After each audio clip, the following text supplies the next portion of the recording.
Okay, so thank you all for being here today to talk about the Statewide Transportation Improvement Fund Formula Program. This is the solicitation training for fiscal year 2021 to 2023.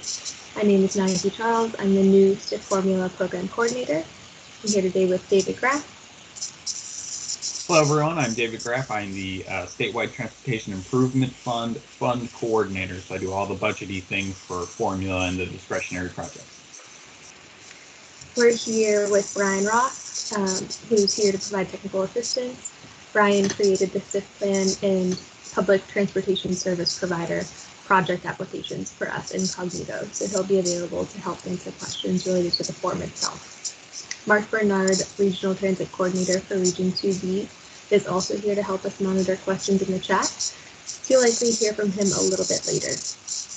And lastly, a recording of today's webinar, along with these PowerPoint slides, will be posted on the STIF webpage for future reference.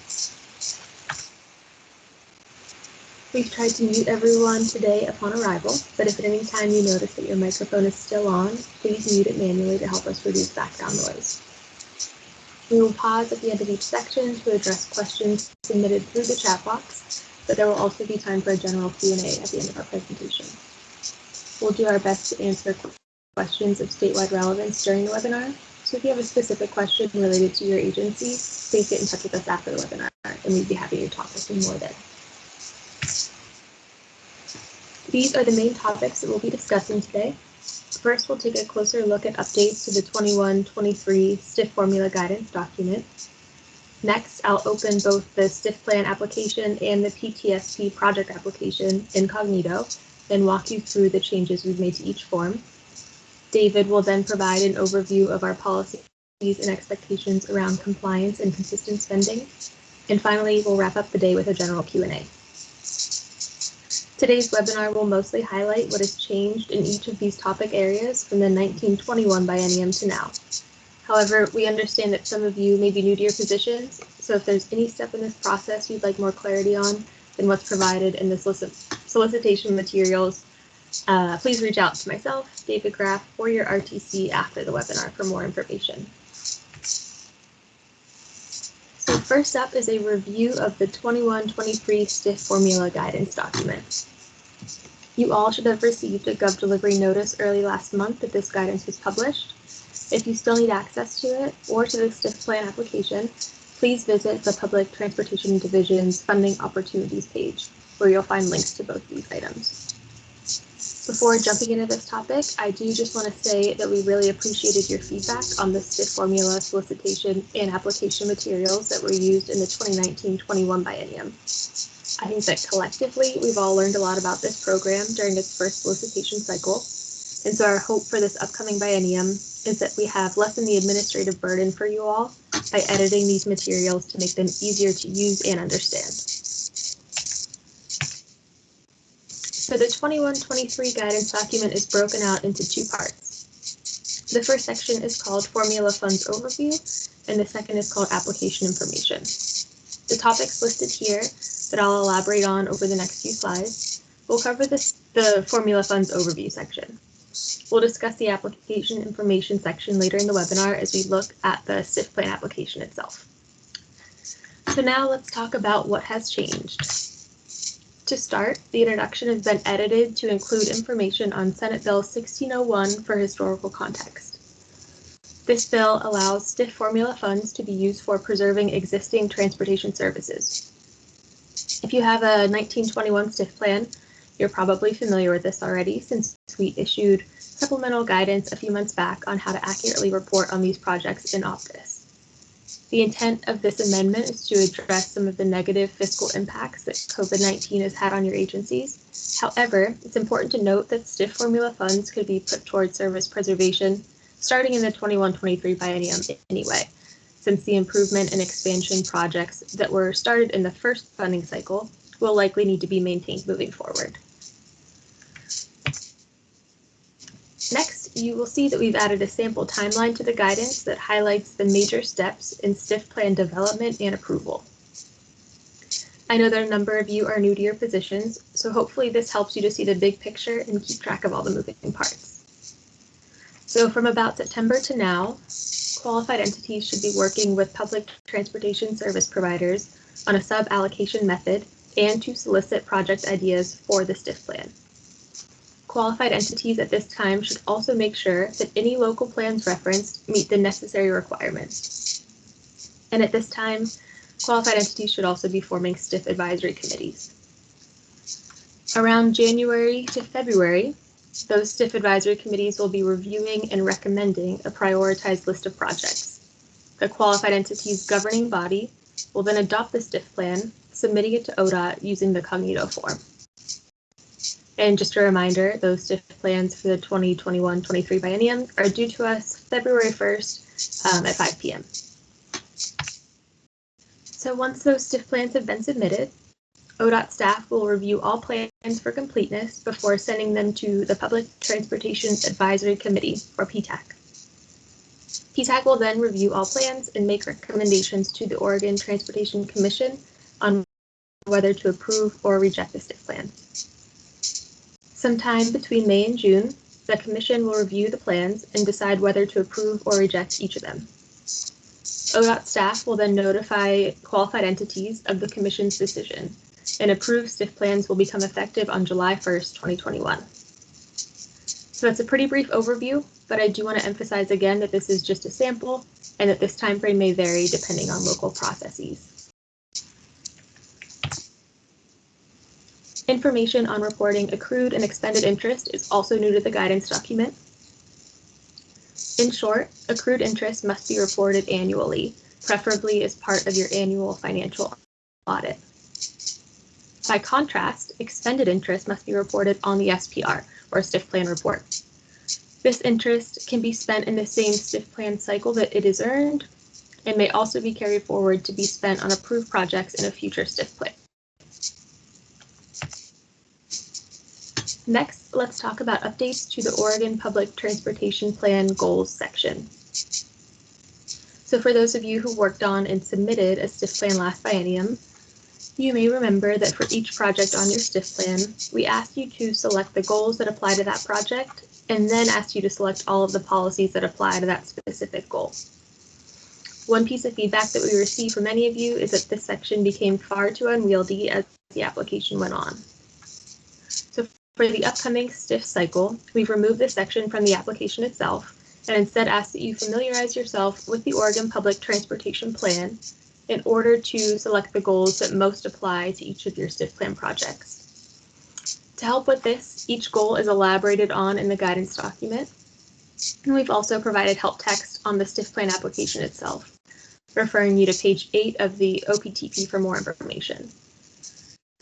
The OPTP is an essential plan for supporting the development of the statewide public transportation system, so your attention to this part of the application is important so that we have information on how these policies are being implemented statewide. And with that, I'll pass the mic to David Graff, who will talk now about the updated funding availability section. All right, so for the 1921 biennium, there were 10 quarters of revenue available, and due to that first kind of fiscal year being 2 quarters of the previous fiscal year. And so when we look at 1921 as compared to 21-23, we are looking at 8 quarters to 8 quarters. So we have $189 million for STIF formula funds within with the 21-23 solicitation, and that is 8.38% higher than the 8 quarters of the 1921 biennium. And so that's just the 189 million represents just the STIF formula piece that's available. And for the 1921 solicitation, as some of you may remember, we had the 100 and 130% option, which was primarily due to the unknown compliance rate of the new tax. Compliance rates have since leveled off at approximately 97% compliance, and so we have some stabilized compliance within the tax, and thus have removed the 130% option from the STIF formula application to streamline the process. With this $189 million projection, it includes a transfer from STIF as a whole to the STF program. In Senate Bill 1601, we were directed to consolidate STIF and STF into a singular program in the 23-25 biennium, which leaves a gap in the STF budget in the 21-23 biennium. So to make up that gap in ODOT's recommended budget, we assumed a $4.4 million transfer from STF to STF, of which approximately $4 million affects this STIF formula solicitation, but that's already taken into consideration in the $189 million forecast. The new forecast also uses the 2019 payroll data from the Oregon Employment Department and reflects those updated payroll shares. Next, we'll pass back to Maggie to go over the actual application. Okay, so let me pull that up now.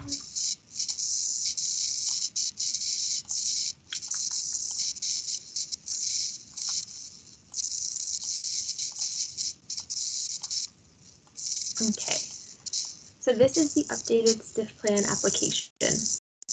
Chrome, Firefox, and Microsoft Edge are the recommended web browsers for accessing this form. We strongly advise you to press save periodically as you work through the document so that no progress is lost. That save button can be found down here in the bottom right corner of the form. Cognito will also send you the exact link to your application the first time that you press save, which is a really helpful feature. So if I press it here, you'll be asked to enter your email address in this field, press send, and then they'll send you this personalized URL so you can access it at a later time. You can also copy your form link here and save it locally for future reference. So this STIF plan application has 7 sections, which you can see as I scroll back up here to the top. The 21-23 guidance document walks you through each section in great detail and has screenshots of each step included. So since you have access to the instructions in that document, let's just talk through some of the updates we've made to the application this biennium. So in section 1.2, public transportation service providers in this STIF plan, we first ask if the qualified entity is the only public transportation service provider in this STIF plan. If the answer is no, you'll complete each section with the appropriate PTSP contact information. If the answer is yes, your information is automatically generated into the fields below. I'll show you an example here. Select Baker County. If they were the only qualified entity or public transportation service provider in this STIF plan, I would select yes, and their name would appear here.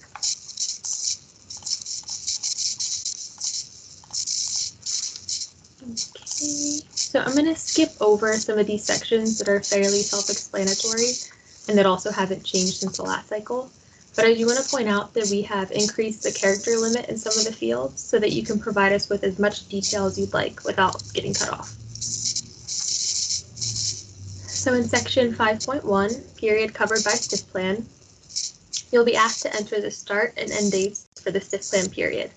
The earliest possible start date for this solicitation cycle is July 1st, 2021, but since these STIF plans can now be for 1 biennium or 2 biennia, the end date for this funding cycle will either be June 30th, 2023 or June 30th, 2025. We have also changed the layout of section 6, projects. So first, you'll provide us with some basic information about the project, and then answer yes or no to the question, do you plan to expend funding in a future STIF plan period? If you answer yes, you'll enter the project type and expenditure amount before moving on. If you answer no, you'll be asked for a bit more detail about the project.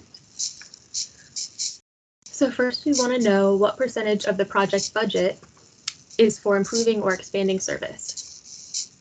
So you'll select a percentage from the drop-down menu, and then the maintain service field will auto-calculate based on your response. If you select anything less than 100%, a text box appears just asking you to describe the rationale behind it. I'll show you it disappears if you select 100% here.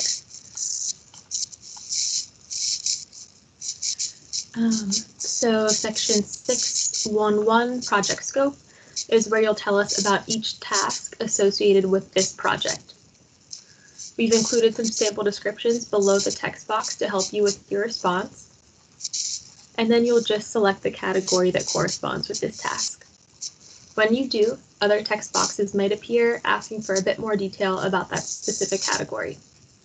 So for example, selecting vehicle purchase will cause a new section to appear asking what type of capital purchase it is, replacement, expansion, etc. If you were to select replacement, we would ask you to tell us which vehicle or vehicles will be replaced, what their condition is, and then you'd provide us with some information about the new vehicle. Okay, in section 6.1.2, you will enter expenditures by fund type and fiscal year. I do want to point out here that there's a small cognito glitch in this section. We can't remove this add fund source button, even though these are the only fund sources you should be entering information on. We've added help text in bold up here, just asking that you do not add any more fund sources to this list. So let's move on to outcome measures. Depending on the task you're working on for this project, certain outcome measures will appear automatically. If no outcome measures are automatically generated, we ask that you select at least one optional outcome measure from the drop-down list that best reflects the benefit of this task. I'm just going to scroll up now and show you what this section would look like were you to be working on, say, an operations task. Okay, you can now see that these fields have appeared because you are required to report on more outcome measures for operations type projects. Okay, so once this section is complete, you're finished with this task. If you have other tasks included in this project, just select Add Task and then go through the same process again for task 2 and so on. If you don't have other tasks for this project, continue on to section 6.2, STIF criteria. So you may remember this fund allocation chart from your 1921 STIF plans. It hasn't changed since then because this information is required by statute. However, we will only ask you to enter this information here on the STIF plan, and you will not need to report it again on the STIF plan report or SPR each quarter.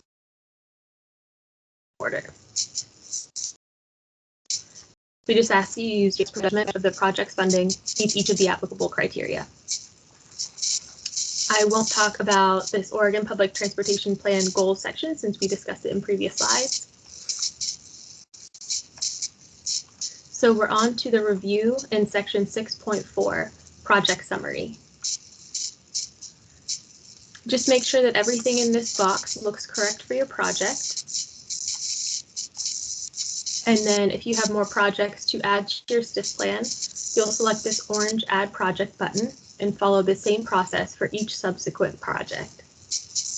Once you're finished entering everything, just review section 7, STIF plan summary, to make sure that everything looks good here as well. To submit, you'll just download the STIF plan signature page, upload it once you've completed it, and then press Submit STIF plan. Now, I imagine that there will be questions about this form, but before we take those, I'd like to quickly show you the Public Transportation Service Provider project form, just so you can see how similar the two are.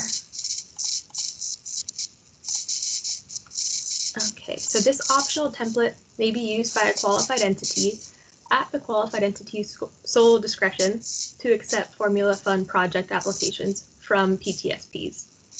When a PTSP submits the form, the information is sent to their qualified entity, who can use it as a reference when entering project information into the STIF plan application. The questions on this form match the questions on the STIF plan application. I believe that many of you took advantage of this feature in the 1921 biennium and found it to be a helpful tool. So we definitely wanted to offer it again for 2021-23.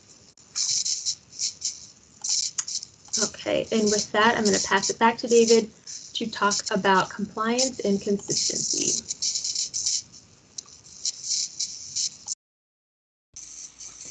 All right, so for compliance and consistency, we use examples to kind of illustrate how we're defining those. So if we go to the next slide, please. Under the OARs listed there on the screen, the Oregon Transportation Commission, the OTC, may reject the STIF plan, STIF formula plan for funding if the qualified entity fails to expend STIF formula funds in a manner that substantially complied with a prior approved STIF plan. What that basically means is if you misuse STIF formula money in 1921, you are risking future STIF formula money, and the same is true every biennium thereafter. So the purpose of this little section is to provide some guidance on what we're going to consider consistent with an STIF plan, inconsistent with an STIF plan, and determine that substantial compliance piece. Next slide, please. We'll start off with consistent spending. Here we kind of have some illustrations, and so this is showing that shifting budget on the same types of activities across projects would be consistent. So when we say types of activities, we're talking about those broad categories: capital purchases, operations planning, preventative maintenance, administration, etc. Those are our general categories or activities. So in example one here, there's some unused capital vehicle purchases in project 1 that we're shifting to project 2. That's perfectly consistent. Or we can also have some excess administration funds in project 1 and shift those over to project 2. The total expenditures won't be able to exceed the budget of both projects combined, because that would be exceeding that budget capacity there. And then pre-approval on these types of shifts is required when the expenditure is greater than 10% of the project cost or $250,000, whichever is less, which mirrors some FTA language. And we'll want kind of an explanation on why that shift is occurring, some justification to let us know, hey, we ran into, we bought a different size bus that fit our needs better, or we planned a little bit higher and now we have some extra dollars that we want to shift to a different bus so that we can maybe get a different type of bus or one that has more ADA stations. So on the next example here, shifting budget within the same project is considered consistent spending.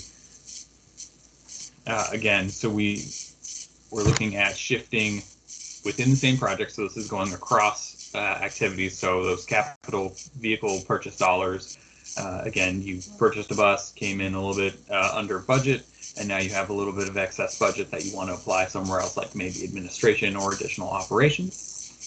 Again, the expenditures can't exceed the project budget total, but within the task themselves, they can go over or under. And again, ODOT pre-approval is required for these types of shifts in budget. Next slide, please. Projects at the close of the STIF plan period where deliverables have not been completed can roll over to the next STIF plan period. We'll just want a justification of, hey, COVID happened and we pushed back the purchase of a bus. We want to continue this in the next STIF plan period. Carry forward and unspent funds can roll over to the next STIF plan period as well. So for example, in that last slide, we had the night service task 1. We bought the bus. It came in under budget. Now you have an extra, I don't know, $3,000, $4,000. That can just be carried forward into the next STIF plan period instead of being transferred somewhere. And then program reserve spending as well is considered consistent. So that if you had on your STIF plan a program reserve project that you were just holding funds for financial stability, for example, but then when COVID hit, you wanted to dip into some of those program reserves, that's perfectly fine and consistent, provided that the expenditures are going towards a project that is on the STIF plan. Next slide.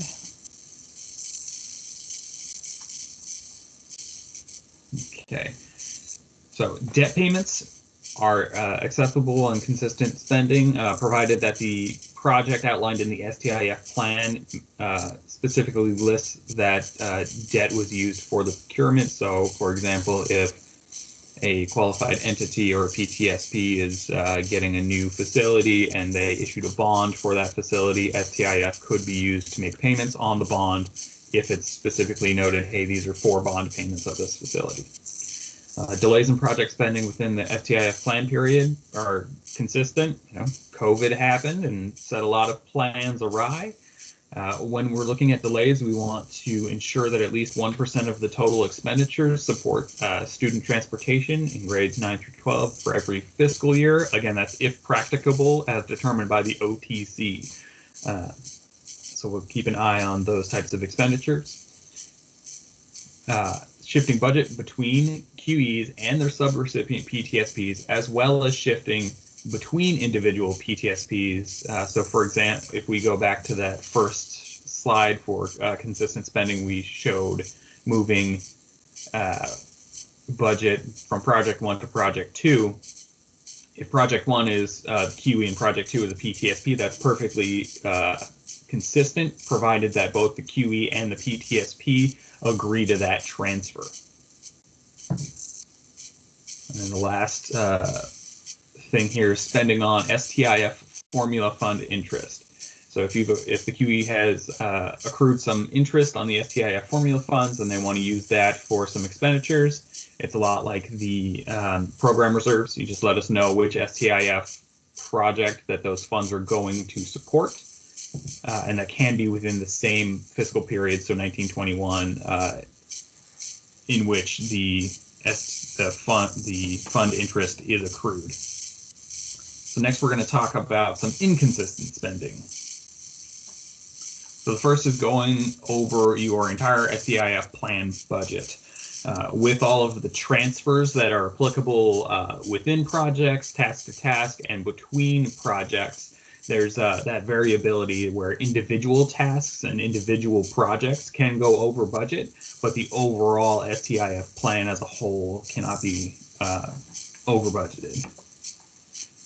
Additionally, shifting budget between both activity type and a project is going to be considered inconsistent. So if we look at the little graphic there, project 1 is trying to shift capital vehicle into project 2 administration. So we're going to consider that inconsistent because there's a huge process with the STIF advisory committees and all of the different parties that review the projects and kind of have this idea of how the budget's going to be spent. It gets really muddy and unclear when we're doing these types of transfers of what's going where. And okay, we said we were going to have this much for this project and this type of expenditure activity. So those were going to be considered inconsistent. Lastly, on this slide, we have debt payments made to projects and tasks that didn't specifically describe the use of debt financing. So if you use bond purchasing and want to pay the bond, you have to specifically note that in the STIF plan. So if you say, oh yeah, we're going to buy a facility, and then what you're doing is making debt payments, that would be inconsistent. Additionally, both shifting budget within task and between projects is going to be considered inconsistent. Each of those actions individually is consistent, but doing both is not. And so we have this graphic here to kind of illustrate that process. So we have the project 1 transfer of excess budget and capital vehicle to project 2. That's perfectly consistent, A-OK. Then we have that same example of project 4 shifting within its own tasks from capital to administration. That's A-OK.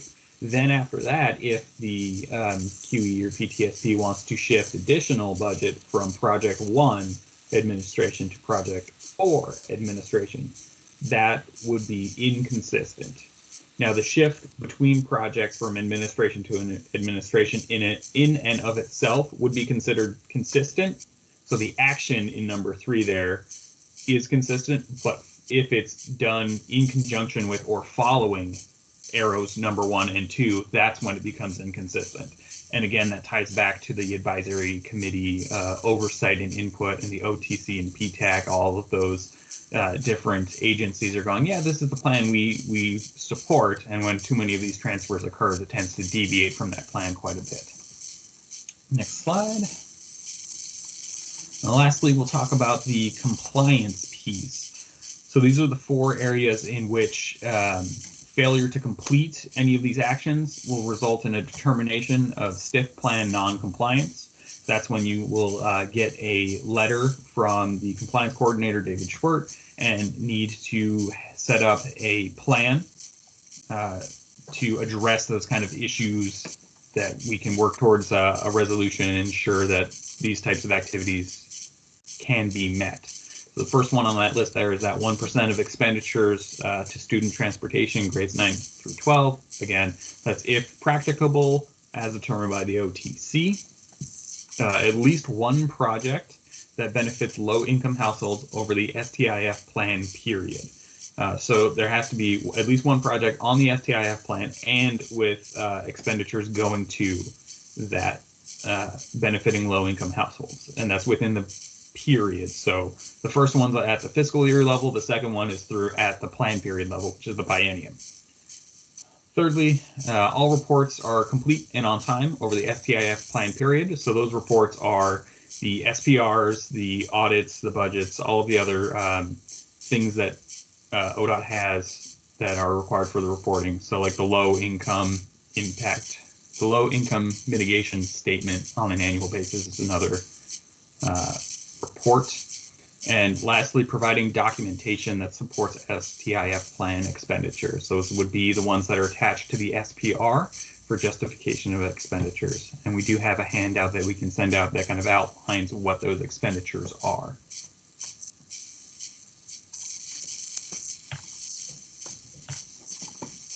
Okay, and for the Q&A portion of the webinar, we will be collecting your questions, and we will compile them into a document and distribute that following the webinar with our responses.